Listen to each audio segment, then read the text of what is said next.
Thank you. The agenda today, I'm going to give a synopsis of the last quarter of the novel.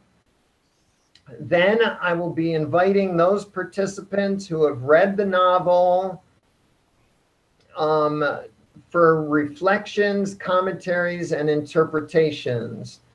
I would ask that we focus on the text, preferably the 1818 version, but if you've only read the 1831, you're welcome to, share your thoughts on it. The plot is essentially the same between both versions. After the readers' reflections, commentaries, and interpretations, we're going to go into a 30-minute breakout. Joe, we might have enough to do 2 breakout rooms. Think about that. I think so.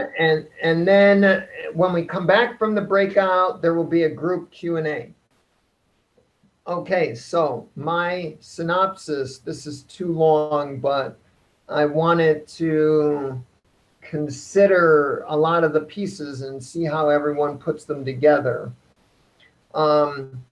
We pick up in this third quarter of the novel with Victor Frankenstein hard at work on one of the remotest of the Orkneys, the island archipelago in North Scotland, to fulfill his promise to the creature to create a female companion, quote, but one as deformed and horrible as myself. 3 years after having created the first creature, Victor loses heart in his work, wonders if he has a right to inflict the curses upon everlasting generations at the price, perhaps, of the existence of the whole human race. With such thoughts, he tears the female creature, which was already considerably advanced, to pieces.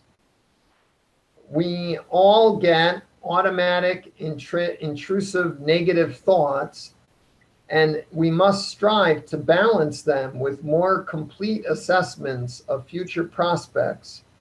But Victor never considered the possible value of bringing a horrific-looking female into the world. He only sees what might go wrong. The creature confronts Victor as to his now broken promise and says, "You are my creator, but I am your master. Obey, create a female creature for me." Victor refuses. The creature leaves in anger with the ominous threat, "I shall be with you on your wedding night." Victor disposes of the remains of the female creature 4 miles off the remote island he's staying at.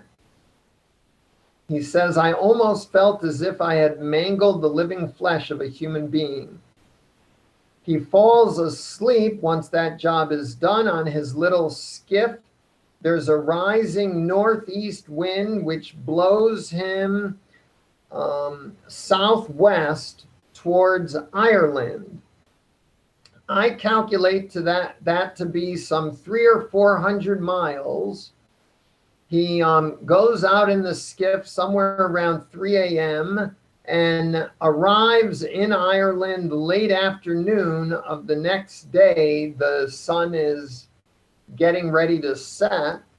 At the latitude of Northern Ireland in late July or August, that would be sunset at 9:30 p.m. So maybe we're talking 7 or 8 p.m.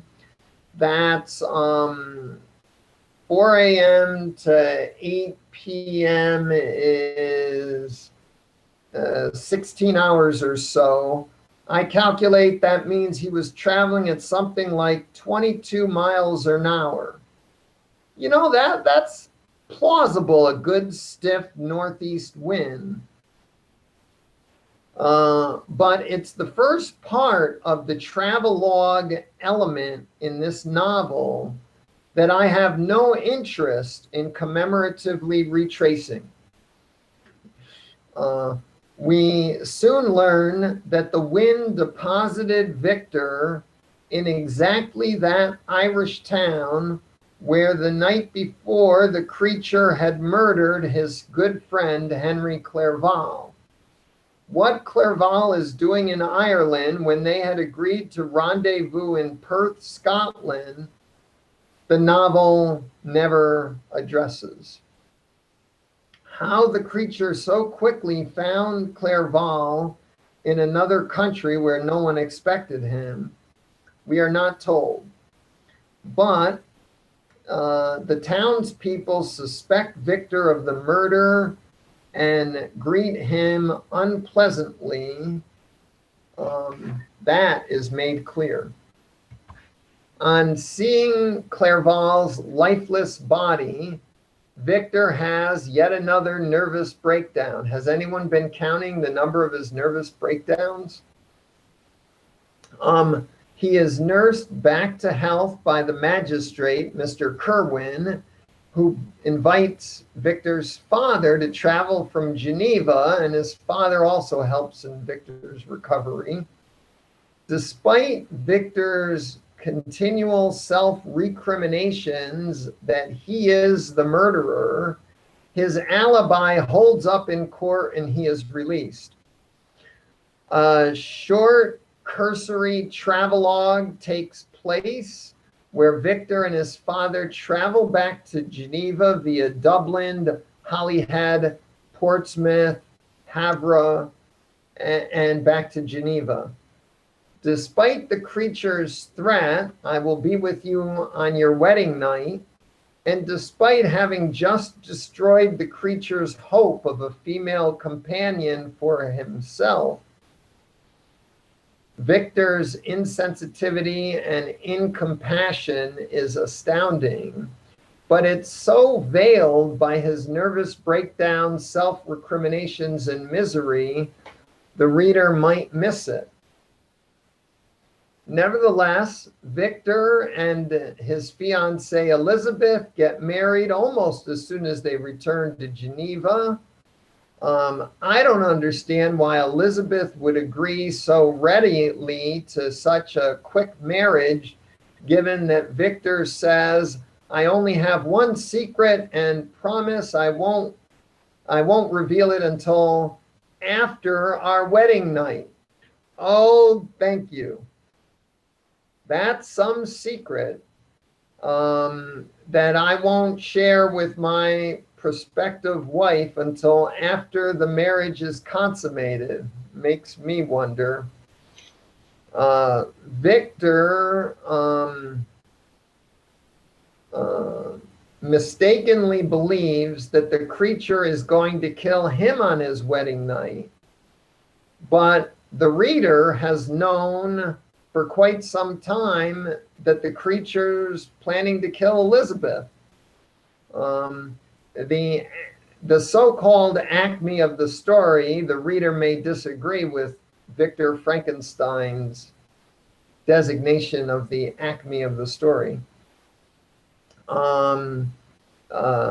Victor's father dies soon afterward in an apoplectic fit. That's some kind of fury of anger or distress or something. Victor finally tells his story to a magistrate. The whole novel, I've been tell someone, tell your friend, tell your fiance. But no, he waits until after everyone's murdered and tells a magistrate. The magistrate's unproductive response leads Victor to commit the remainder of his days to revenge. What a lovely choice. Then there follows a cinematic travelogue to the Arctic with dogs, sleds, and everything. We return finally at the end of the novel to the beginning of the novel, where Victor is rescued from an iceberg by Robert Walton's ship heading towards the North Pole. After finishing the story, Victor tells Walton of his life Victor dies. Then there's a dramatic scene where the creature interacts with Walton and promises to commit suicide. Did that scene tie up all the novel's loose ends? What is the role of Walton's crew, forcing him to abandon his transgressing mission of discovery to the far north? So now it's your time, readers, reflections, considerations, thoughts, and interpretations. If you would like to share what you thought of the novel, or particularly the ending of the novel, what considerations you put together and how you put them together into an interpretation, put an exclamation mark in chat, and we'll do a go around. Everyone who's read the novel and wants to share.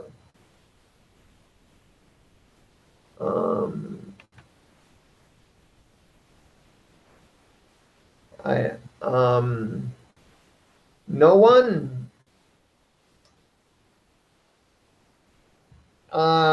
The agenda is that after a brief synopsis, participants, especially readers, are invited to share their thoughts on the reading. But somehow I'm not enticing anyone to put an exclamation point in chat and get on the queue. There, Joe. Wow. Yeah, it wasn't really, I was just gathering my thoughts actually, and just. I think everyone else is too. Yeah, I was kind of, I listened to the recording for the last part of it while doing some other things last night. And I mean, I guess there's, for me, the thing that I've kind of, in listening to this, is just, it's Victor's arrogance that kind of really striking to me in this last part, especially his willingness to, his desire, or, only to reveal, as you mentioned, the secret on his wedding night. After his wedding night. And to put his wife at risk is kind of, to me, just shows you how selfish he really is, and how he just disregards human life after all the things that have actually occurred. I must say, I honestly feel more empathy for the creature than I do for Victor at the end of this. Probably, because being rejected, being isolated your whole entire life and never having anything. I think that to me, never having a family, and knowing what a family is like, from just his experience with the DeLacy's. I think that to me it's truly tragic. Yes, is the creature truly evil? I don't know. I mean, I go back and forth, if it's even his own, will that's doing that, or if it's a society that's kind of forcing him to hang on, somebody forcing him. I'll get that. Okay. Go on. Is forcing him to react the way he does. I found the interaction with his father to be interesting as well, but as well, I think that the interaction with the magistrate as well is also interesting, because I feel like the whole novel has this hint of revenge, whether it be from Frankenstein's perspective or the monster. And that's kind of an overriding theme in the novel itself. The two themes that really kind of stick out to me are ones of like kind of isolation and revenge, both on the monster and Frankenstein's part. I actually asked, the question, I don't know who's a more tragic figure in this, or whose life I would rather lead, the monsters or Frankenstein's. That was something that I was questioning. I put a question out to you and Doug afterwards. Those are just some initial thoughts that are a little bit scattered because I was literally trying to gather my thoughts as we were like in the past hour. So Great. it's better to listen to, I can tell you that. You like listening to it. Yes. It was good. I enjoy curling up with my pencil and writing in the margin. To each their own. Bob, what are your thoughts on the novel, especially its ending?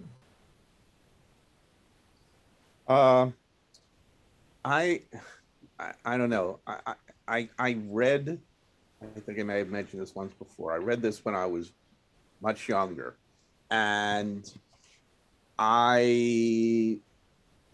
this is the second read through, and in my life, and I don't really feel terribly moved at the end. I think I liked it more maybe the first time I read it, and not so much now. For example, a lot of what Joe said, I agree with. I think he pointed out several good points. Victor's not far from a saint, and the monster's far from a saint, and yet they both have the sides of them that they sort of wish to love, and I think wish to lead a normal life, except for the other one. That idea of revenge.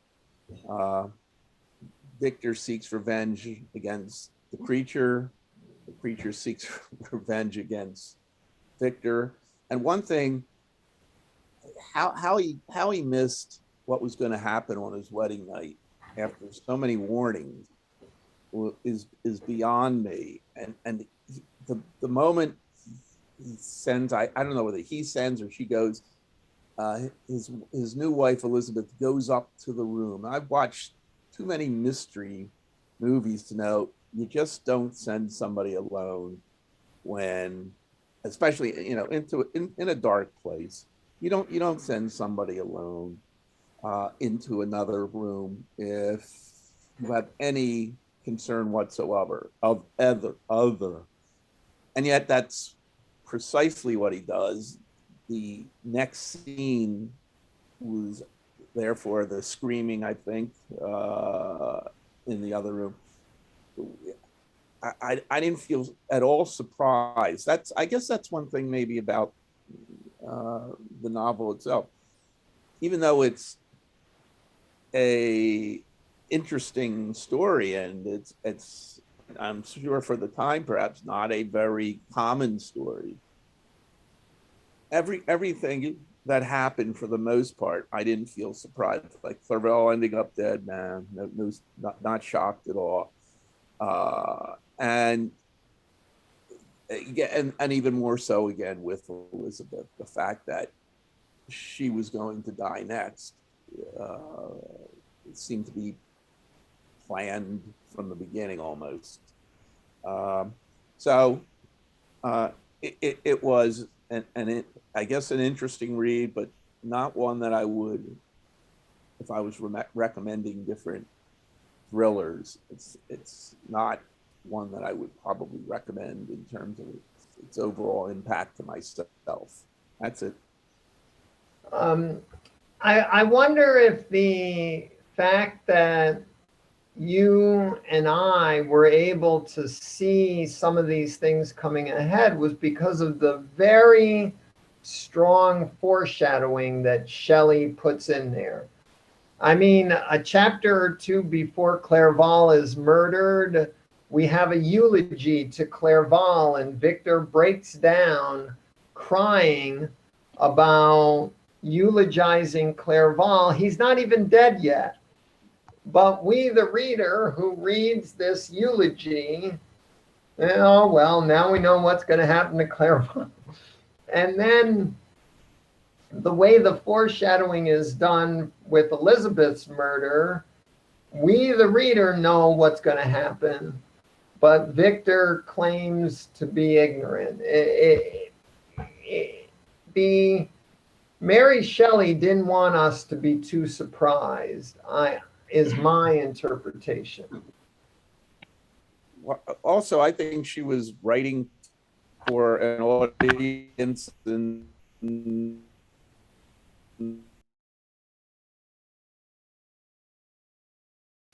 You're breaking up, Bob. 1920s and repeated over and over. And sorry, you broke up there. Could you start sorry. again?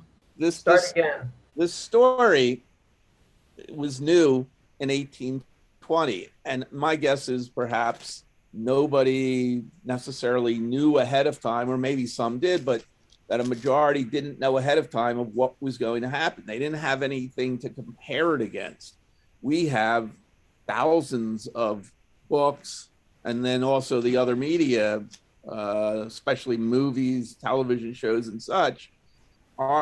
We're sort of jaded in 2022 with stories of horror. So I think that's something that I guess myself, I don't take into account that strongly, but maybe I should.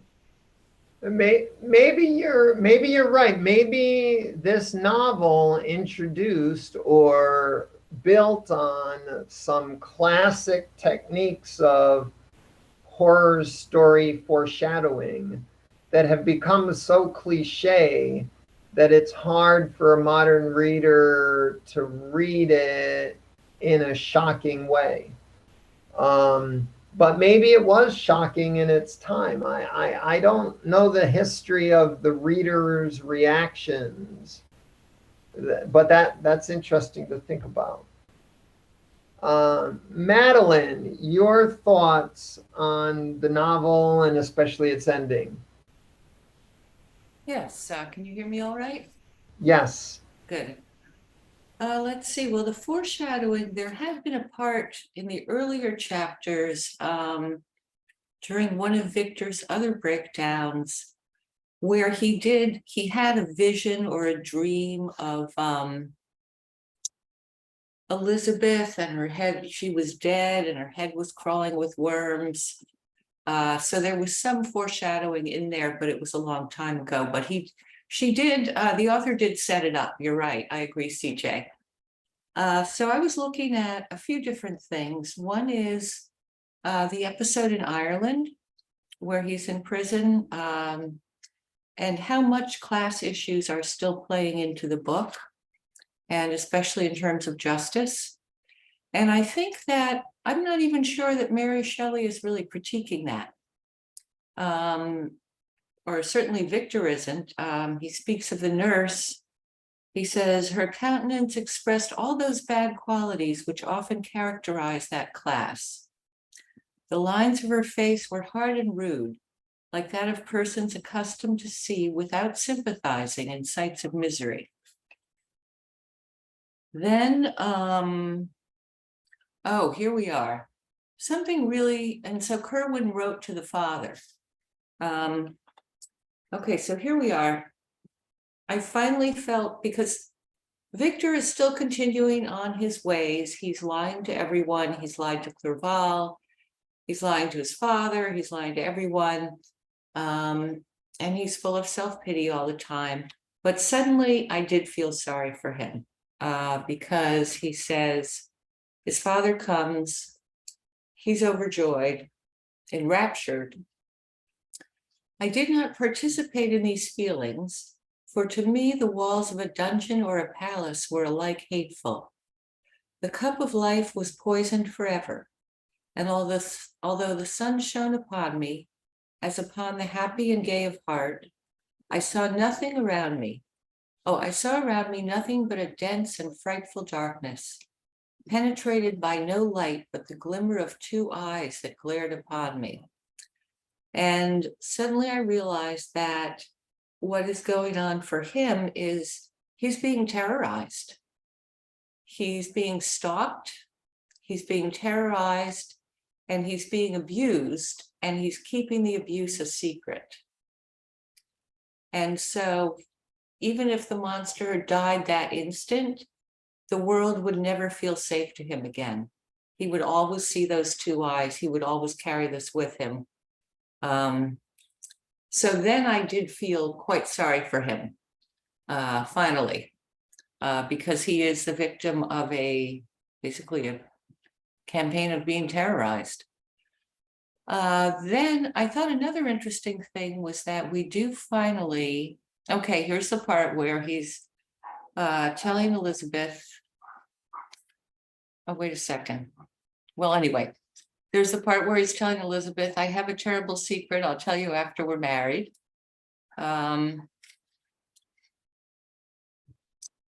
I think that one of the big things that struck me was we now return to the frame story. In other words, in what is chapter 12,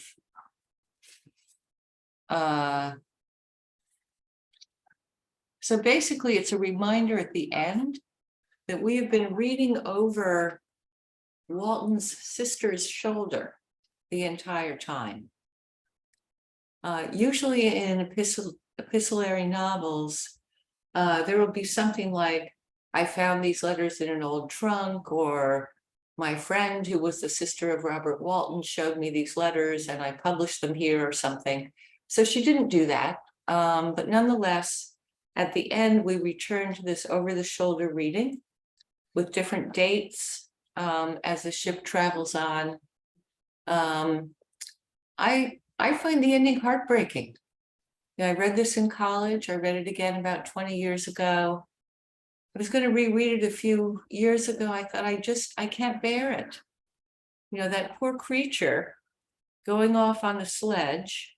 Then there are many things I thought where Victor's situation and his descriptions of the creature are actually quite similar. In fact, I think I wrote projecting much in the margins. He is eloquent and persuasive, and once his words had even power over my heart, but trust him not. His soul is as hellish as his form, full of treachery and fiend-like malice. So that was one place. Another place where he talks about how he's all alone in the world, he's by himself, his family is gone, he's out on the ice, he's wandering.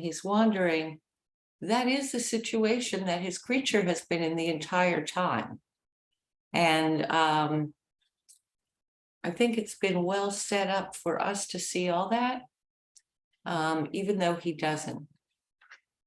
So those were my main thoughts. There was also the breakup of the ice field, which goes back to what I think of Doug's Blasted Tree, which was with the sound of the big crack. It breaks up into flows and there's a way that is cleared. Thank you, Madeline. I liked your noticing the criminal justice theme, which shows up in every quarter of the novel as I've divided it. There is a clear path for a reader to interpret this novel through a criminal justice frame. I didn't go there in my interpreting, but I noticed the theme and wondered how I would put together criminal justice considerations to think of a way to think of all that. And you said a lot of other great stuff, but I'm gonna hand it over to Marco. Your thoughts on the ending of Frankenstein and the novel as a whole? Yeah, I'm actually not sure what the ending about the ending. But I know like for the whole novel, like I guess like it might like symbolize the that maybe like the that Frankenstein like symbolizes the main character's like shadow side, and like and it maybe he's like you know it's not like he's not like integrating, he's not accepting that side of himself, or you know I thought that's what I thought.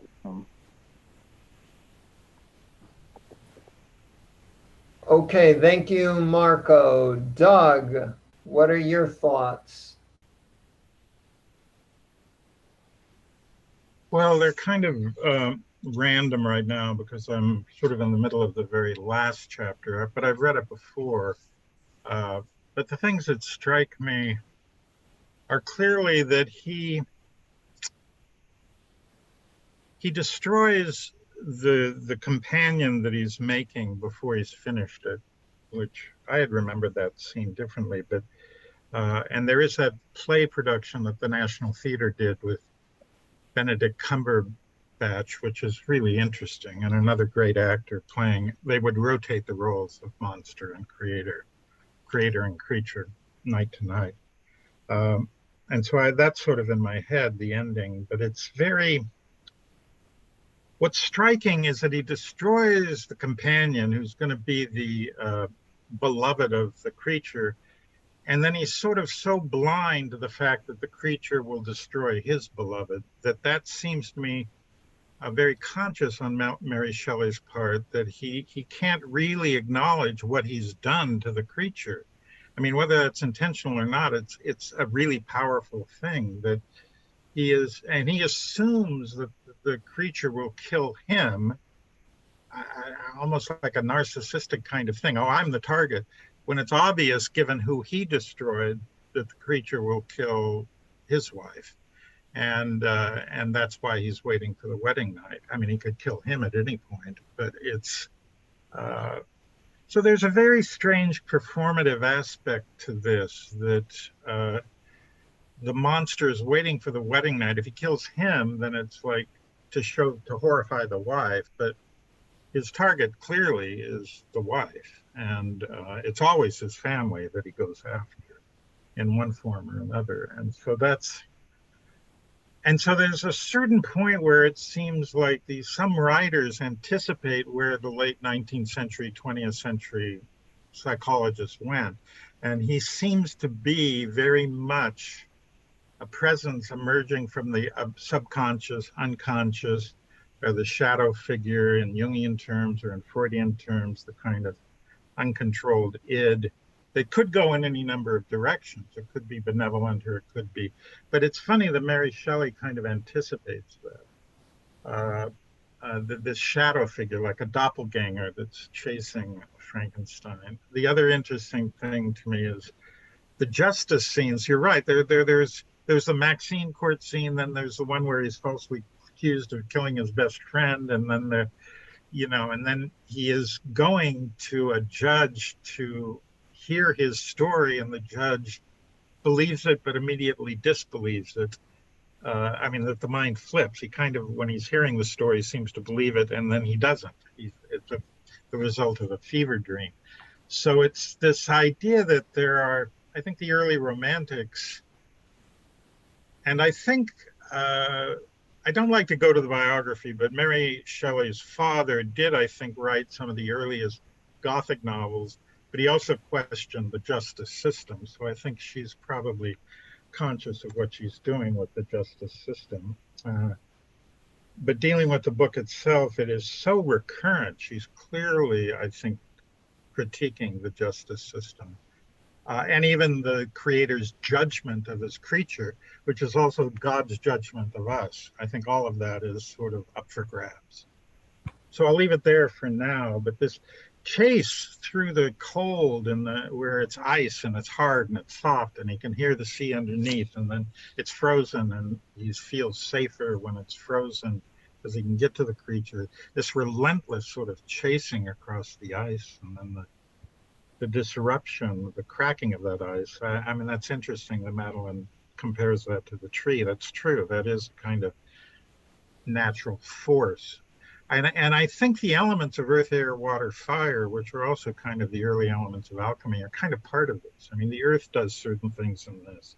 The air does certain things with the wind. The water does certain things, from going fluid to icy, to fire does certain things. She really has a handle on that at a very young age. Her ability to channel the elements into this horrifying story is fascinating. That at 19 she could synthesize the legacy of the Greeks and the Renaissance. Oh, also the darkness. I think the Gothic humor is sort of a resurgence of what came after Shakespeare in the Jacobean era, where those plays are just ferociously evil and creepy, and the writers that came after Shakespeare. And then the Puritans kind of banned theater as a health and moral hazard. It didn't reappear for 20 years when the Catholic king came back and restored the theater. But the Puritans sort of banished the theaters for a long time because they had these evil actions. And so there's this, with the Romantics, there's a resurgence of these dark forces that Shakespeare wrote about, but then the Jacobeans really focused on it. So anyway, I'll leave it there. I'll stop there. Yeah. I want to pick up on the thread you found with the family. In my interpretation, in the way I would definitely highlight family issues. The way in which Victor immediately neglects the creator's duty to educate and nurture their children. And the whole arc of the novel, through its relation of family, almost, in my interpretation, almost focuses us back on Victor's abrogation of the duty of the creator to pay attention, love, educate. Even if your child comes out damaged in some way, love him or her, care for him. The novel, one reading of the novel would put those elements into a focus. Allison, your thoughts?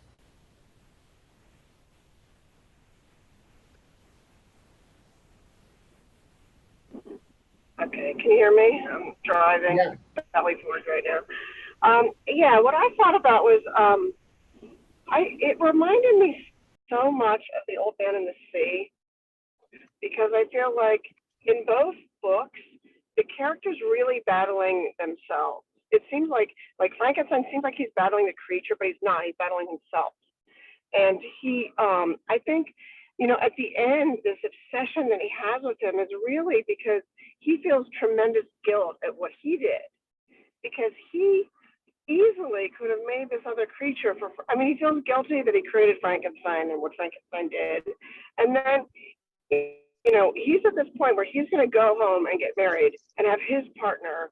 And all Frankenstein wants is a woman, and he can give it to him, and he doesn't. And so then Frankenstein, gets mad, kills his wife, and everything goes wrong. He does everything. So I feel like this obsession with him, chasing him through the tundra, is really because he knows that it's not really Frankenstein that destroyed his life, it's him. He destroyed it for himself. And so that's what the real battle is. And it reminded me so much of The Old Man and the Sea, because The Old Man and the Sea is not about chasing a whale. It's about, chasing his own inner demons. And the thing is, I kind of feel bad for both of them, but really my sympathy is with the creature, because the creature didn't ask to be created.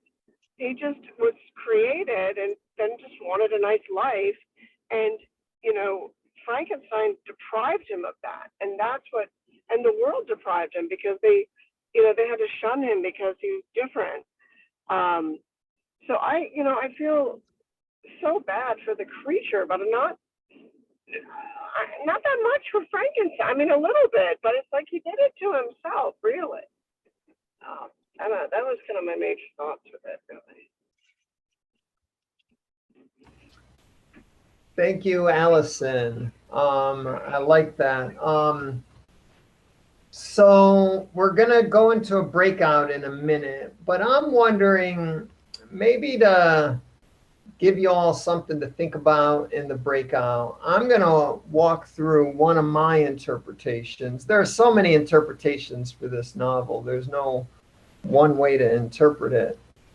But I would invite the interpretation where we kind of try to ignore Victor's whining and laments and self-recriminations and focus on his prejudices. His immediate dismissal of the creature as horrible, the way he blames the creature for all the murders, even before there's any evidence that the creature may have been responsible. He assumes the creature will kill him on his wedding night, but not Elizabeth. Consistently, Victor jumps to conclusions without empathy, without considering the other. The creature explains to Walton at the ending, I was still spurned. Was there no injustice in this? Why do you not hate Felix, who drove his friend from his door with contumely? Why do you not execrate the rustic who sought to destroy the savior of his child? That's the scene, I think, where the creature is shot. I, the miserable and the abandoned, am an abortion to be spurned at and kicked and trampled on. And putting these considerations together, I wonder if Mary Shelley is not entreating us to look beyond our automatic negative thoughts, to look beyond our prejudices, and to see the tragedy of Frankenstein's creature as a victim of prejudice.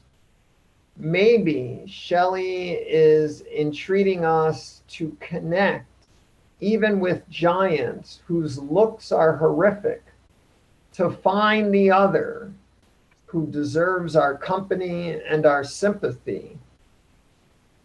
One possible way to interpret it.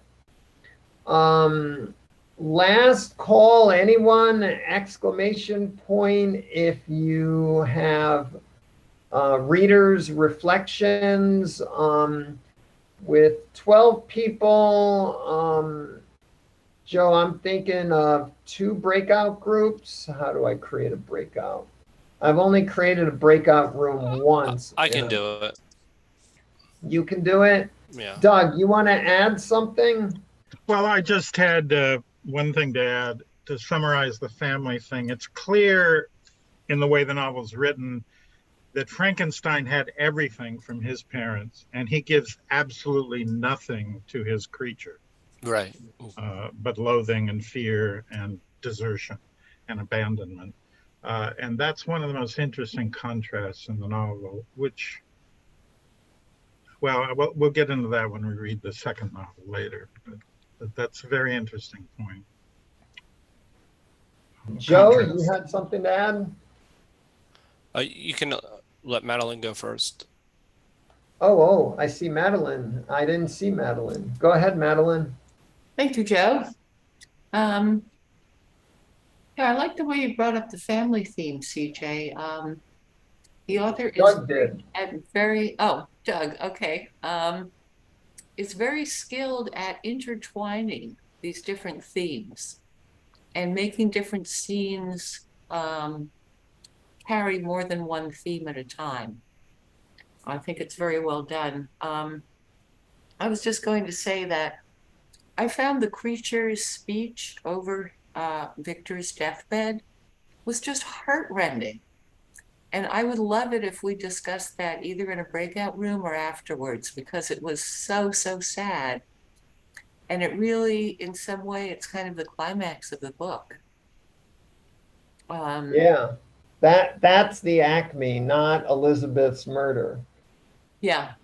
I mean, Elizabeth, we really hardly know her except as a sort of idealized woman. But the creature we know quite well by now. And, you know, his God is dead. So I would love it if we could talk about that speech at some point.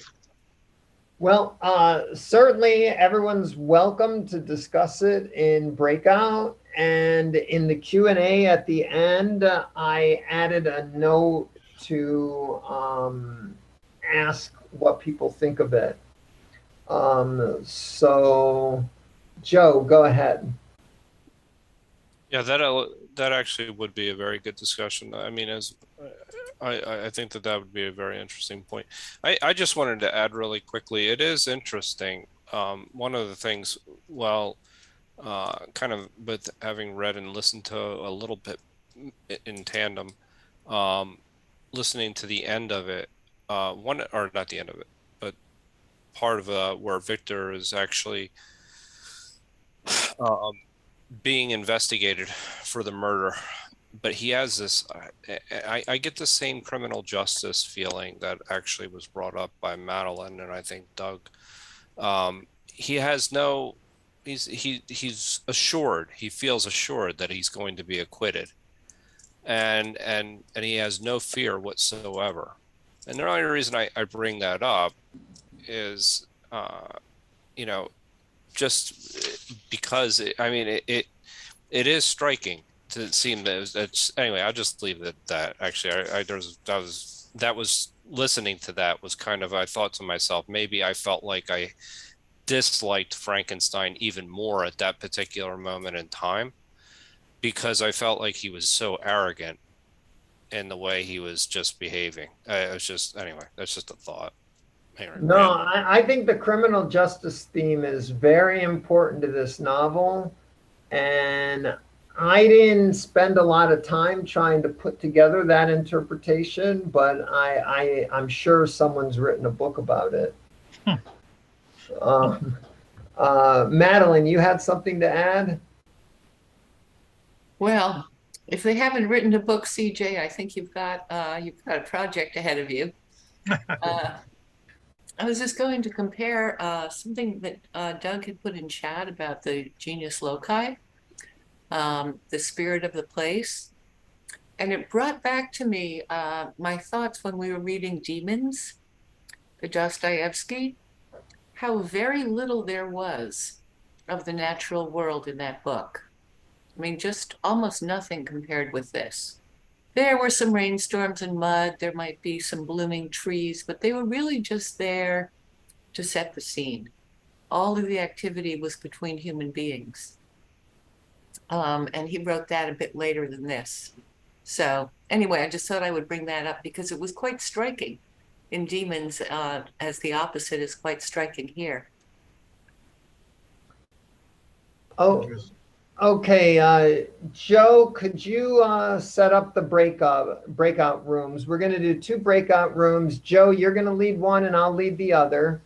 The objective in the breakout is, with the video recording off, to further examine the novel, in particular the last quarter of it that we read for this time, and maybe try out and formulate some questions for the group Q&A. When we come back from the breakout, it will be group Q&A. But the objective is to talk about the scenes, the themes, the interpretations, anything about this that you would like in a smaller breakout group with the video recording off so that you can hum and haw and speculate without a video recording.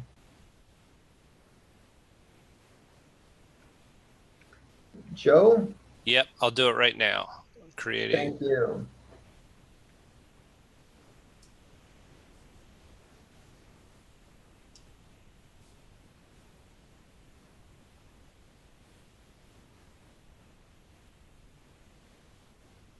Where am I?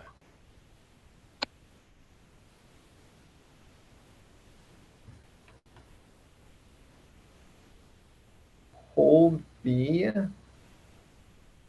Hang on. I need to go. Thank you so much, CJ, for letting me listen See you, in. Jenny. See you, Bye-bye. Jenny. Bye, Jenny. Bye.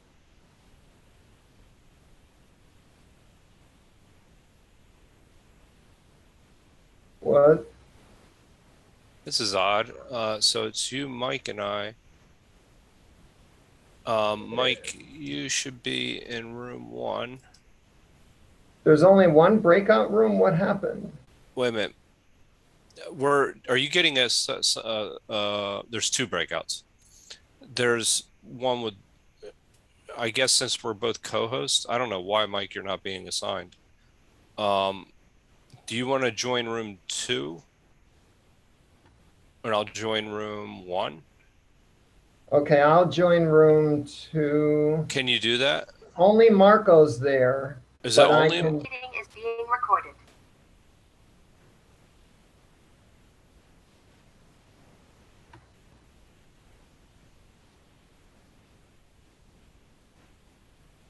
Okay, we're back in the main room, but I guess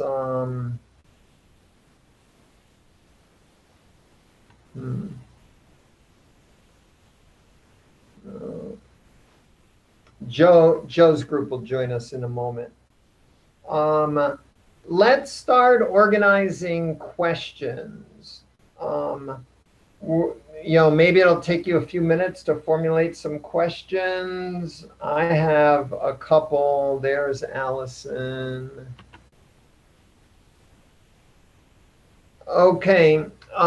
Joe and his group will be joining us momentarily. In the meantime, let's start formulating questions. I'm wondering if we could use what Marco had said about as the basis for a question, about what it would be like if he accepted the creature, and at which point he accepted the creature, what kind of book it would be. That's great. We're collecting questions. Any other questions? Hello. Yeah, Joe? Oh, sorry. You're collecting questions? we're You're collecting questions without us. Yeah, we got started. We had a good breakout. One of the questions that had come up is, and we had an emphatic answer, but it was nonetheless an interesting answer. Do you think that the creature is responsible for his actions? And just why and why not? Because legally, he actually probably would be considered, legally responsible. But we had a very interesting perspective from Cody on that. We had some questions about turn that into a question. What's the question? The question is like, is the creature responsible for his actions? Like, do you think he's responsible for all the horrible things that he actually does? Does that Okay, that's a good one. Anyone else with a question? You can put an exclamation point in chat. Allison has a question. Go ahead. Yeah, what was the role of Europe and how it conquered so many indigenous cultures and indigenous land, and how did that affect the theme of Frankenstein?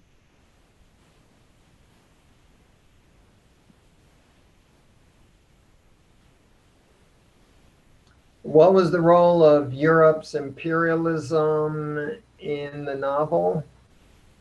Right. Yeah. Yeah, and the connection between what Europe was doing towards the indigenous population and towards the land, and this idea of Frankenstein, the creature, and the other. I'm trying to put that all in the fashion. Any other questions? Mike, you have a question. What's your question? I would add to Joe's question: is Victor responsible for the damage that he did, in rather than in addition to, or rather than the monster? Is Victor responsible for creating a creature? What are the responsibilities? Well, criminal responsibility for the damage that done.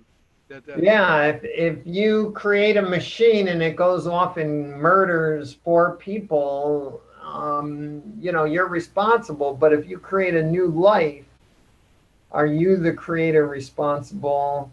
And is the creature responsible? Okay, we can combine those two, actually. That's what I meant, criminal responsibility. Yeah. Does that go with self-driving cars as well? No. Actually, yeah. Any other questions? Anyone have thoughts or issues about the novel they would like us to address in our group Q&A?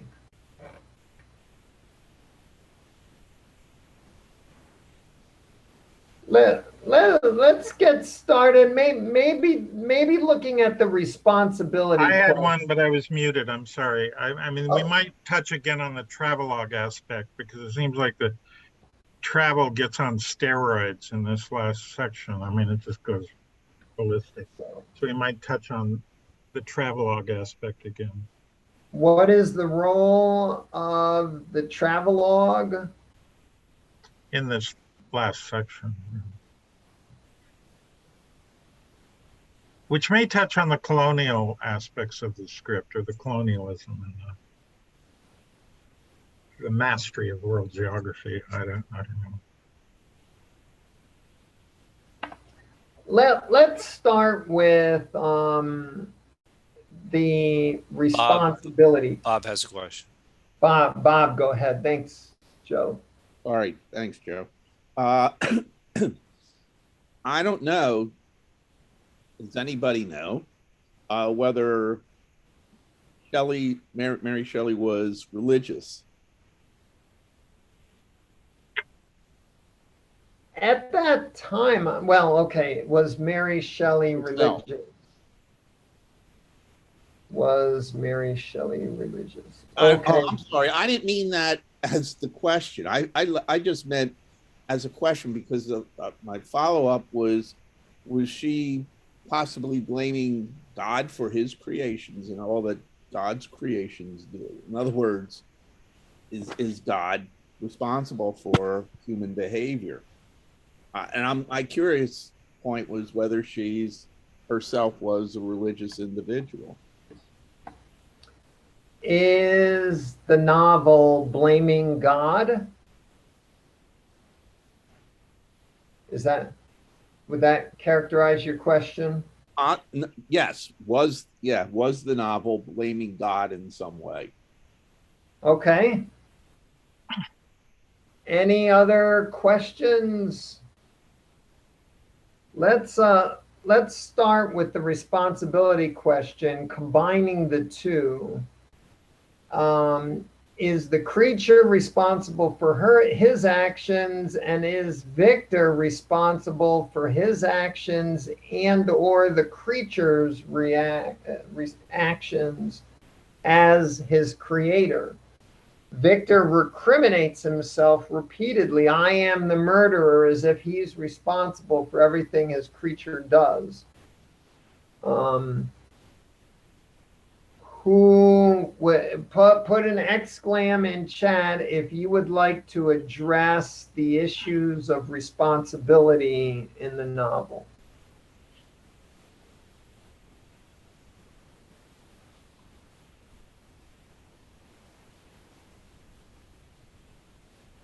Doug, go ahead.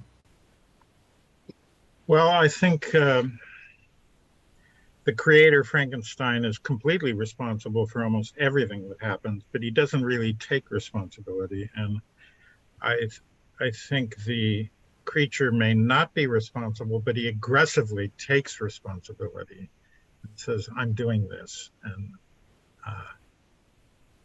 completely defines what he's doing. So it's an odd contrast between when you bring up responsibility between the creator and the creature. That's good. Joe, your thoughts? I feel guilty about stealing this, but if Cody's not going to say it, I think that Cody's next. Oh, well then if he's going to say, all right, well then Okay, should we get Cody first? Yeah, I was going to steal his answer. Go ahead. Yeah, okay. Why don't we go Cody, and then Joe, you can Okay. add. All right, works. Cody, go ahead. Okay, so Mary Shelley was a Christian. In any way, blaming God in anything, at any point, in any time, in any realm, on any planet is like saying Santa Claus did it. Second of all, I said this in the breakout room. So I take a dog to an uninhabited island. I then train that dog to attack what it knows to be me, right? So a human being, not without remorse, to viciously attack and tear apart human beings, right? And I do this for time and effort until the dog has got it down on pat. It sees a human, it kills it, right? Then I take that dog to London, take it in a cage, stick it in the middle of the city, and open the cage and let it go.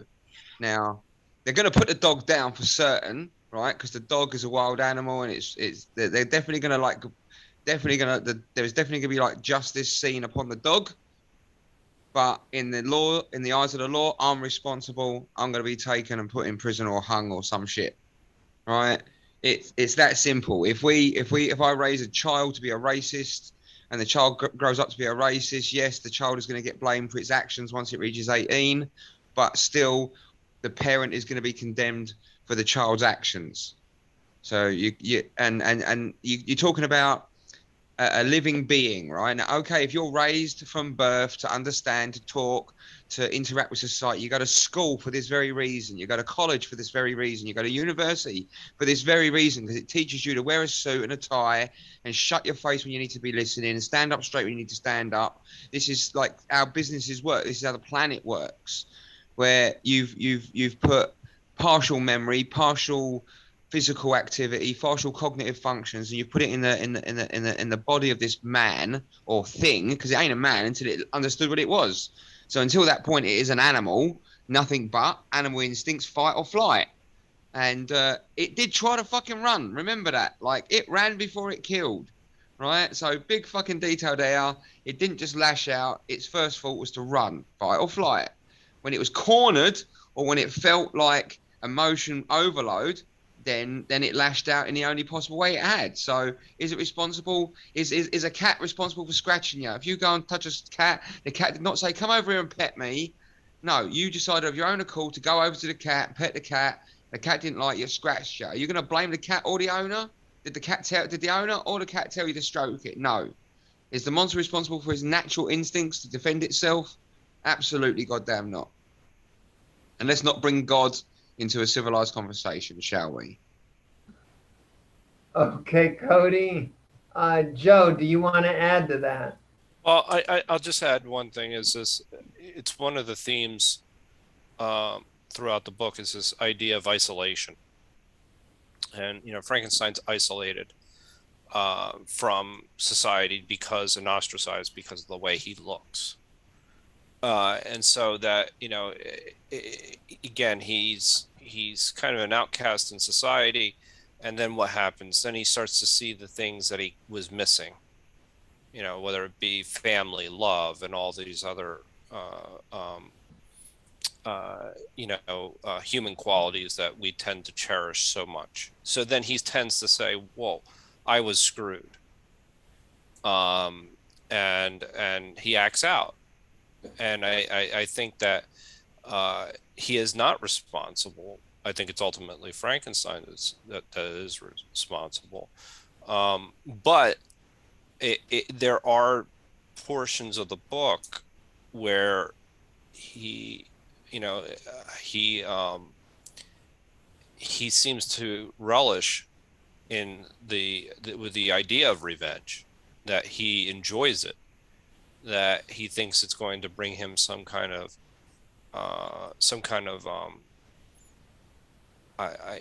satisfaction. And that's just it's an interesting thing, because but I still don't blame him for the actions, for the killing that he did. The idea that he was just looking for companionship even goes back to the isolation. He goes, "Look, I just want a companion," and then Frankenstein doesn't give him a companion, and he goes out, and what does he do? He kills Frankenstein's wife. I mean, it's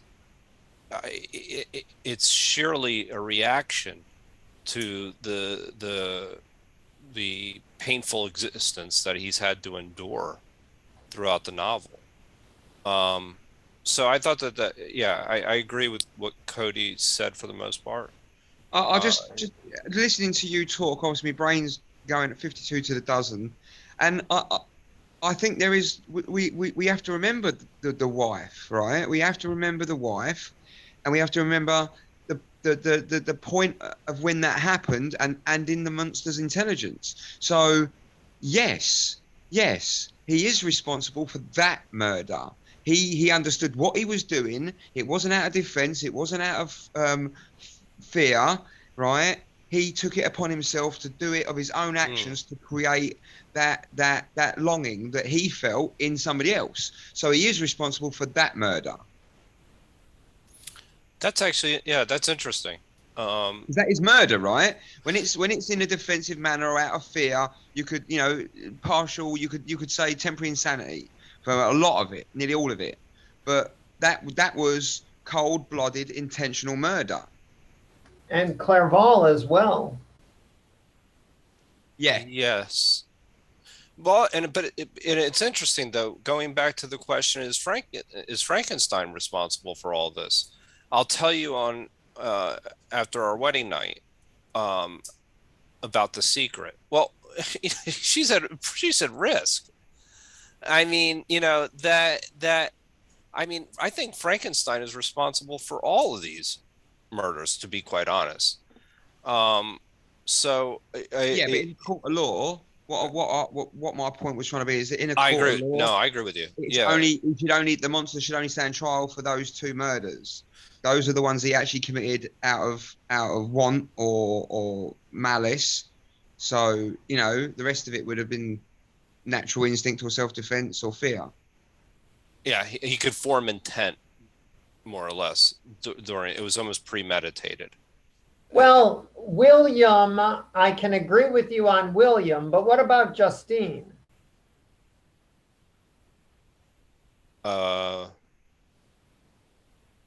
Justine is killed by the state because the creature plants evidence on her that prejudices everyone against her.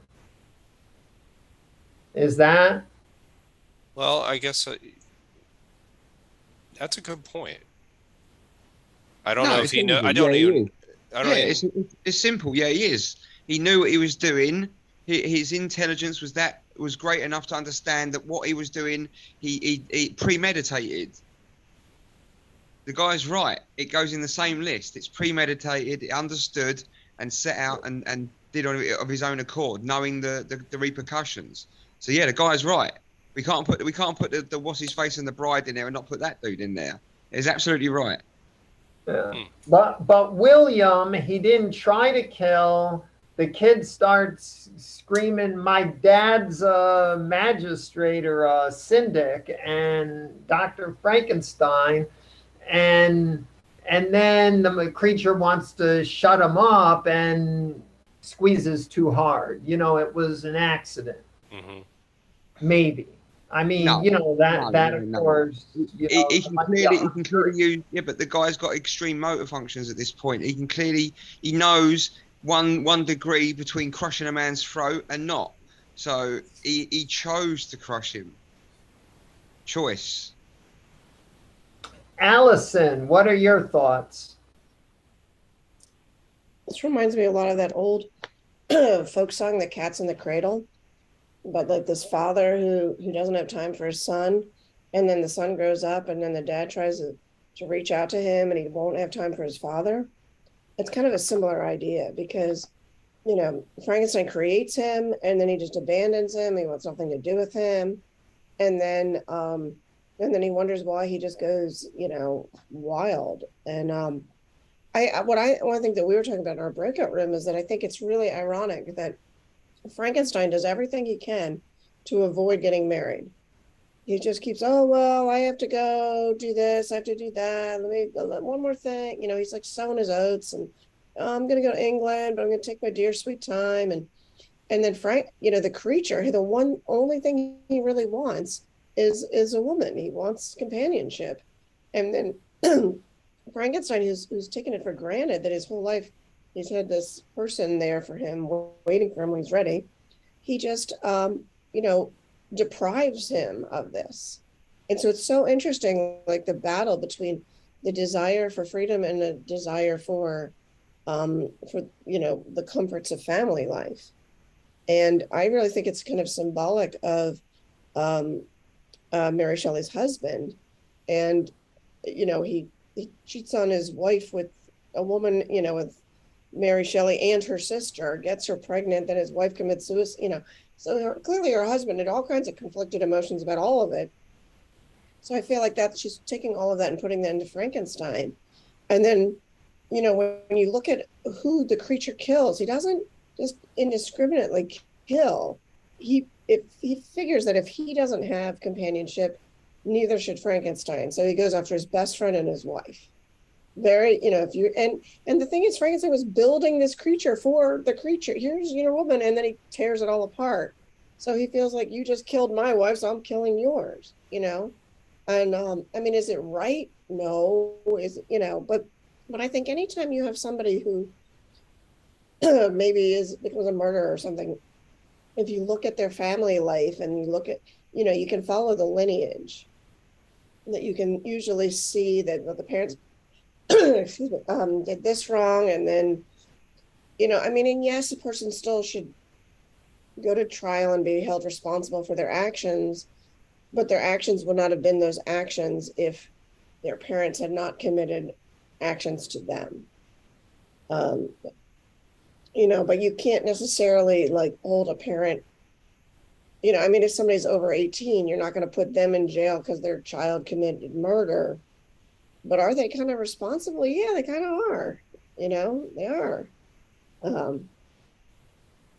don't know. Thank you, Allison. Madeline, your thoughts? Well, I was thinking along the same lines as Allison, really. Especially this whole earlier part of this topic, I kept thinking of school shooters because you rarely read much about what their life was like. Say a loner or something. But even the few sentences that you'll get somewhere or a paragraph somewhere, they'll have, one or both parents was alcoholic and abusive. They were consistently abused at home. They went to school, they were bullied by the other kids. And where were the teachers? Where was the one school psychologist who's supposed to be struggling with 3,000 kids? Where are the police? Where are the neighbors calling the police? It just seems as if the world has so badly damaged and failed these kids. And yet the parents are not put on trial. the kid. And so I was thinking, that final heartrending speech of the creatures, no sympathy may I ever find. When I first saw it, it was the love of virtue, the feelings of happiness and affection with which my whole being overflowed, that I wished to be participated. But now that virtue has become to me a shadow, and that happiness and affection are turned into bitter and loathing despair. In what should I seek for sympathy? Like, where would one of these kids seek for sympathy? Not the parents, not their peers at school, not the authority figures. Says, I am content to suffer alone while my sufferings shall endure. When I die, I am well satisfied that abhorrence and opprobrium should load my memory. I mean, it sounds like a note from a school shooter. And so personally, I think the parents not only should be prosecuted, they should have been prosecuted when the person was a child. And I think that for some of these kids, at least, prison is probably a relief. It might be a big improvement over the torture of what their life has been like up until now. So I'd like to contrast the creature with Pyotr Stepanovich from Demons. He was the son of Stepan Trofimovich. That's sort of the tutor who was who lived with the woman, who had just basically farmed the kid out to some distant relatives and sent money and completely ignored him.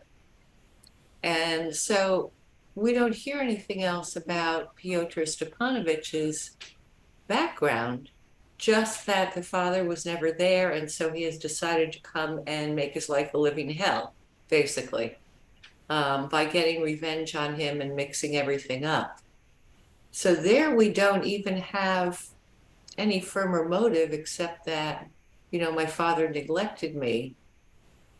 But there could well have been alternate scenarios for him, like, my father neglected me, but I had a great time growing up with my distant relatives, and so I never went to that town, and the whole book wouldn't have happened. Thank you, Madeline. Let's go to Madeline raised Marco's question from my breakout. What kind of novel would it be if Frankenstein accepted and maybe even loved his creature? Who would sketch that novel for us?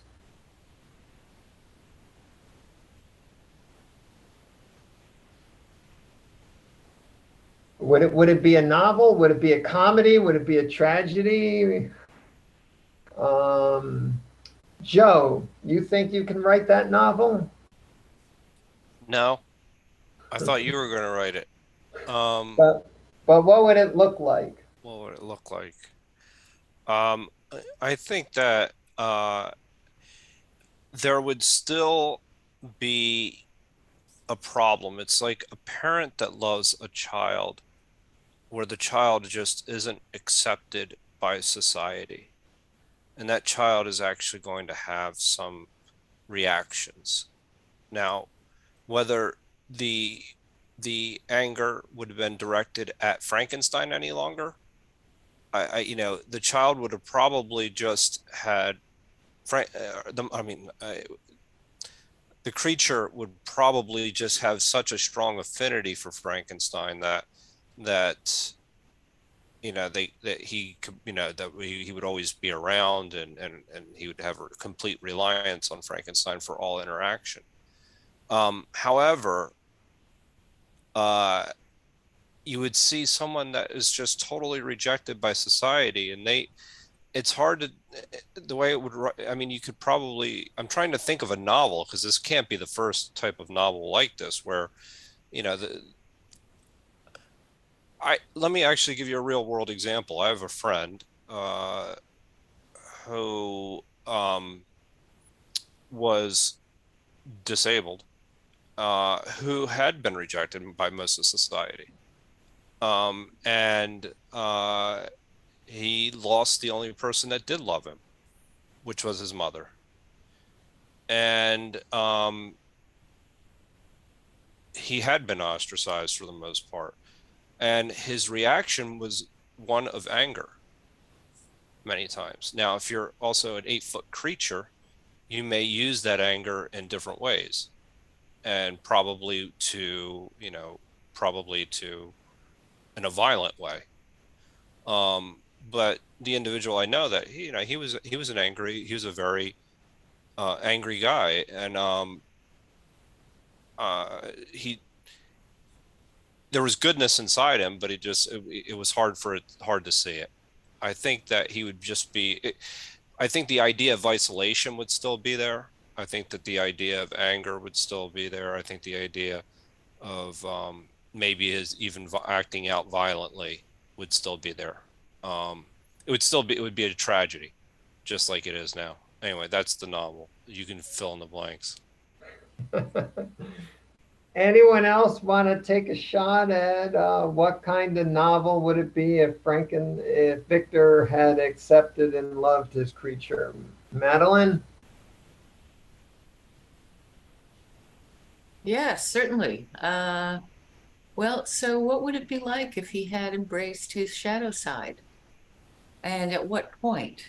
In other words, if he had done it from the very beginning, he would have said something like, the outer form is ugly, but it does not show the inner form correctly. Family, I have brought father, brothers, Elizabeth, everyone, I have brought this horrific looking creature home to you. He is my creation. I made a son without ever having sex, and because I'm waiting for marriage to Elizabeth, and I would like you all to accept him. So the monster would not have gone on a rampage. However, he would have needed help for the rest of his life, not in terms of dressing himself and feeding himself or finding work, but simply with every single person he encountered. If they hired a new servant, how would the townspeople react? And there would be a huge amount of publicity, furthermore, because this was a new scientific creation. What if he had brought it up at another point? We talked about this in the breakout room. What about before he married Elizabeth? What if he said to her, I have a terrible secret to tell you, and I'm not going to wait until after we're married. I'm going to tell you right now, I have this big shadow side that I created. This big, huge other me who is angry and vindictive and has killed people. And it's really just because he wants love. And I would like to take him into our home and have him live with us as a companion. And when we have children and everything, he would be part of the family, because what he most wants is to be part of something. So what would the book have been like if that had been the point at which he revealed all? And actually, CJ, I liked what you said. Would it have been a comedy? Because it would be entirely possible to indeed write the whole thing as a comedy. You know, he'd gone off, he'd created this creature, now he's come back from college and is saying, look, Dad, look, everyone, look who I brought back with me, this big hulking male who is going to be socially unacceptable, but he wants to be part of our family, and I want him to be too. So it could also be a comedy. So socially unacceptable, but anatomically correct. I don't know. Allison. It sounds like Madeline should write the book of that, adaptation. Allison, you're fired, CJ. I thought it could go two ways. CJ's going to write it. Yeah. Either it's this drama where his wife always rejects him, as it's like Cinderella, where she's rejecting her stepchild, and then there's this battle between them forever, or they all get along and then it's a comedy, and then it's like a buddy comedy where like Frankenstein the creature go off to Vegas, one of those like Vegas buddy movies. or they're constantly having adventures and pissing off mom and I don't know. Also, like, why do they make it like, women always like tall men. So why is it like a bad thing that he's so tall? Like, maybe he could just have this great basketball career. Basketball hasn't been invented yet. Well, he could invent it. I mean, it could be and seen as like sometimes a weakness turns into a strength. Instead of being this bad thing that he's so tall, it just becomes this thing where everyone's like, ooh, look at him. He's so tall and handsome. Maybe the creature is supposed to be Dutch.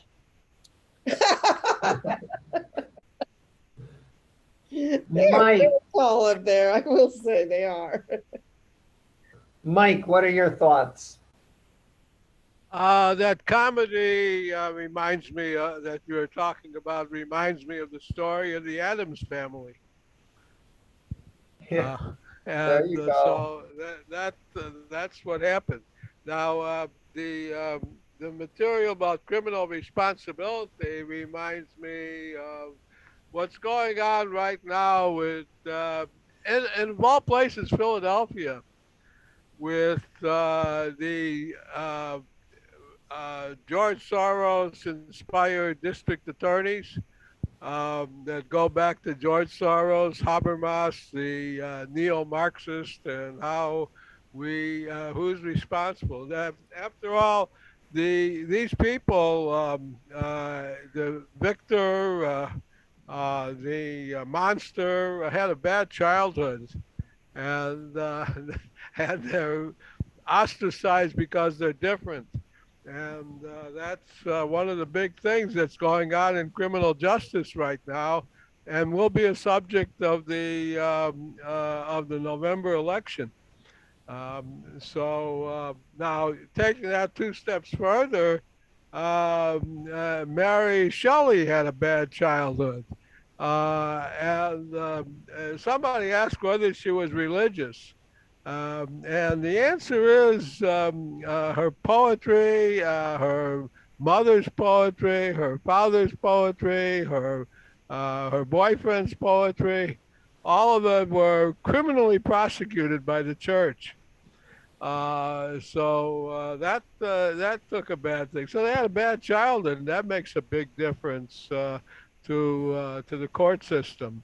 Now, taking that another half step further, the fact that the real parent was Mary Shelley, and she obviously had a bad childhood. She was pregnant at 16, which I think is about the time she wrote the first book. And No, she was like 19 or. Okay. Well, when she was 16, pregnancy lasts a long time. Not just, I think she had several pregnancies, but I don't remember. Okay. Well, at the time she was unmarried. Her husband to be was married to somebody else and having affairs with other people. Her mother was also a real firecracker, and so she had a bad childhood.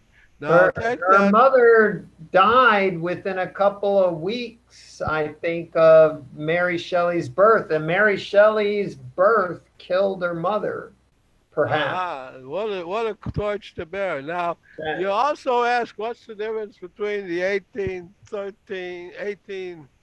Well, let's save that for after we read the 1831. Okay, I would like to say one thing to set the background for the 1831. Victor Hugo's book came out about then, The Hunchback of Notre Dame. That would have required a rewrite. Okay, there's another monstrosity of sorts. Victor Hugo's Hunchback of Notre Dame. Let me take this question and abstract it with Arnold Weinstein's idea of the journey to the other. Can any of us in the novel, can anyone in the novel, can anyone in our lives today or in 1818 actually make the journey to the other, actually connect to the other? Or are we always overwhelmed by our prejudices, their looks, their height? Are the various physical and horrors of character and physiognomy always an impediment in the journey to the other? What does the novel say about our ability to journey to the other? Joe, you want to go? Yeah, no, I don't think we can. Otherwise, we wouldn't necessarily act the way we do in most circumstances. I think our actions actually indicate that we have no ability to journey into the other. We have an inability. We have no, we have no ability or an inability, however you wish to say it, to journey within the other. I mean, and then, so some of this is backed up with in modern science as well, with our biases and things along those lines, and how our experiences actually shape us. So I think that there's this. It's unfortunate, but I think it's actually. I think if we could, I mean, go ahead. I'm sorry. But does the novel take you to the creature? Can you connect to the creature through the novel? Oh, I can connect with the creature. So you can make the journey to the other. No, I mean, well,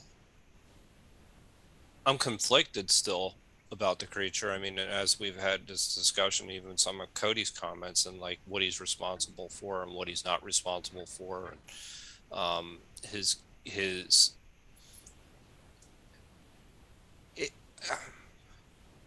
well, I like the creature better than Frankenstein. I'll just say that. I'll leave it at that. I'm gonna. Okay. I mean, can I make the journey to the other? Ask me if I can make that journey to Frankenstein, and I really can't. I think that that's a more proper question. To tell you the truth, So maybe we can journey to the other sometimes. Yeah, I the think creature more, and maybe the journey to the other is a tangent. Yeah. Maybe we never get there. Maybe you're right. We never get there. We always have an inability, but maybe we can tangentially get close. Well, we can get close. We can always get close. I think, but it's we can get close. I'll just leave it at that. Doug, your thoughts? A few years ago, I took a class around the corner from where I live from a very interesting Jewish rabbi on 20th century Jewish philosophers. And most of it centered around the approach to the other, which is a big theme in Jewish philosophy and in most ancient literatures. In the Odyssey, they sort of say, if a beggar comes and asks you for food, you should give it to them because it might be a god in disguise. And so we had various old ways that sort of made people less fearful of the other. And in Jewish philosophy, there's this idea that if you hear the cry of the other, you're like God. If you're deaf to the cry of the other, you're like the pharaohs. And so that's a theme that goes through many religious rabbis and even secular Jewish thought in the last 100 years of how do you integrate. And it goes back to the Bible itself. Do not vex the stranger, for you were once a stranger in a strange land yourself. Don't mess with people that you think are strange. Learn about them, treat them with respect. And I think it's the theme in Oedipus. Oedipus leaves Thebes because it's very closed-minded, and he goes to Athens that embraces him, and he gives the bones to Athens as a gift, which apparently to this day, I talked to a director from New York who directed Oedipus in Athens, and they're very proud that Oedipus gave his hero's bones to Athens, and that's why Athens holds power, because Athens embraced the other more than cities like Thebes. They were very xenophobic and very, no, you're not one of us, go away. Whereas Athens tended, a lot of its major writers were from other countries, you know. So that's sort of, and I think Mary Shelley's writing within that tradition of what we think is monstrous may be very valuable. And that's sort of Jungian shadow stuff too, you know. We hate that, but that may be where our real power is, if we can actually embrace the shadow, understand the shadow, understand what comes from the depths that it makes us terrified. Thank you. Madeline, your thoughts? Thanks, Doug. That was fascinating. I actually had thought earlier of a philosopher I'd read about, a Jewish philosopher. He came after Martin Buber, and his basic premise is that when one being looks at another, its thought is, "Don't kill me." And I wanted to tie that in with what Joe had said about how difficult it is to embrace Victor Frankenstein as your other, to acknowledge, you know, your own intolerant side, to acknowledge the part of you that wants to shut everything out. And so along those lines, I would say that the creature represents the body. In other words, all the terrible functions, the weirdness, the strange looks, the veins, everything that sort of can be physically repellent to people because it's different. People can find repellent about their own bodies as well. And so what's it like to try to embrace your own body as the other? I'm just kind of rambling here. Maybe this is more of a breakout room topic. But what's it like to embrace your own body as the other? To say, this is the thing that is pursuing me and is eventually going to kill me. Because our own bodies will eventually kill us. So they will fail us. So I think I don't know, I'm not sure quite how it all ties together, but the two do seem to, and I did really like what Joe said about how difficult it is to embrace Victor Frankenstein as the other. Thank you. Allison, your thoughts? I think that we can try to embrace the other. We can try really, really, really hard to understand what it's like to be somebody else, but we can never really succeed because, you know, it's like when you're driving and you've got the mirrors and you're looking, but there's always a blind spot. That blind spot is always there. And one thing that I was thinking about was when everything was shut down, my driver's license expired, and I couldn't, I tried to go to the DMV, they're closed. So it basically did almost nothing. So they told me that I had to go online and then I had to order it. So I was going to have a couple weeks without a physical driver's license. So even though I'd paid for it, I didn't have the actual card. So I was really worried that I would get pulled over and then I would get a much bigger ticket because they would think that I didn't have one when I had one. And, you know, so anyway, I had this conversation with a friend of mine who's African-American. I say, yeah, I'm really worried. What if it makes me not want to drive for 3 weeks because I don't want to get some gigantic ticket because I don't have the license. When in fact, I do have it, but I don't have an actual physical license. And she just looked at me like in awe. And she just started laughing. I said, what? She said, that's what you're worried about. I was like, yeah, I don't want a $300 ticket. And she just looked at me and she said, if I get pulled over, I'm afraid that the police will kill me. But you're afraid you're going to have to pay $300. And I felt so like ashamed. Like, how did I not think of that? How did I not occur to me that, you know, and I try to be, you know, really open-minded and understanding. And I was like, that's such a blind spot for me that was not my first thought, you know? But I think we have all of those. Like, as much as we try to understand what it's like to be somebody else, we can't ever know, you know? Even like, I have no idea what it's like to be a man And I've raised a son and I still don't know. And men don't really have any idea what it's like to be a woman. And you know, there's so many other, we really only know what it's like to be ourselves. I don't know what it's like to be a man either. You are a man. Yeah. Well, but we don't. and We you're- can try and learn and listen and learn about, but really we don't get it because we haven't lived it. Allison, you're telling me you understand how to be a woman? Not really. I don't know that I understand that. I only know how to be me. I don't know. I'm not always so sure I know how to be me either. I don't know. Madeline, you wanted to add something. Yeah, I'm just here doing my best impersonation of an adult human female. I just wanted to pick up on what Allison said about the blind spots in the mirrors. And for this nugget of information, we actually have Sanjay to thank. We all have a blind spot, as many of you might know, I'm sure Mike does, in the center of our vision. We actually have a whole area where there is nothing there. We don't see it because that's where the nerves are or something. And so our eyes are continuously making little movements called saccades. Your eyes are moving all the time. They're jittering around. Yes, I think it was Emmanuel Levinas. Thank you, Doug. They're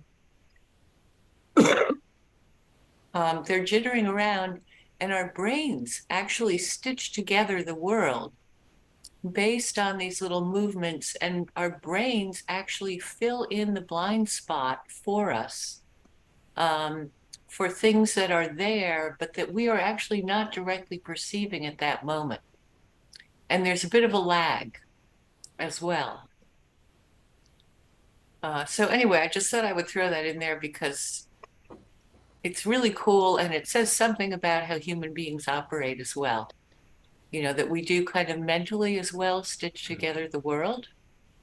And we do have blind spots, and we're constantly sort of trying to fill them in with information that's, you know, 7 seconds or a few seconds old, whatever it is, or maybe nanoseconds old. Anyway, we're constantly filling in the world with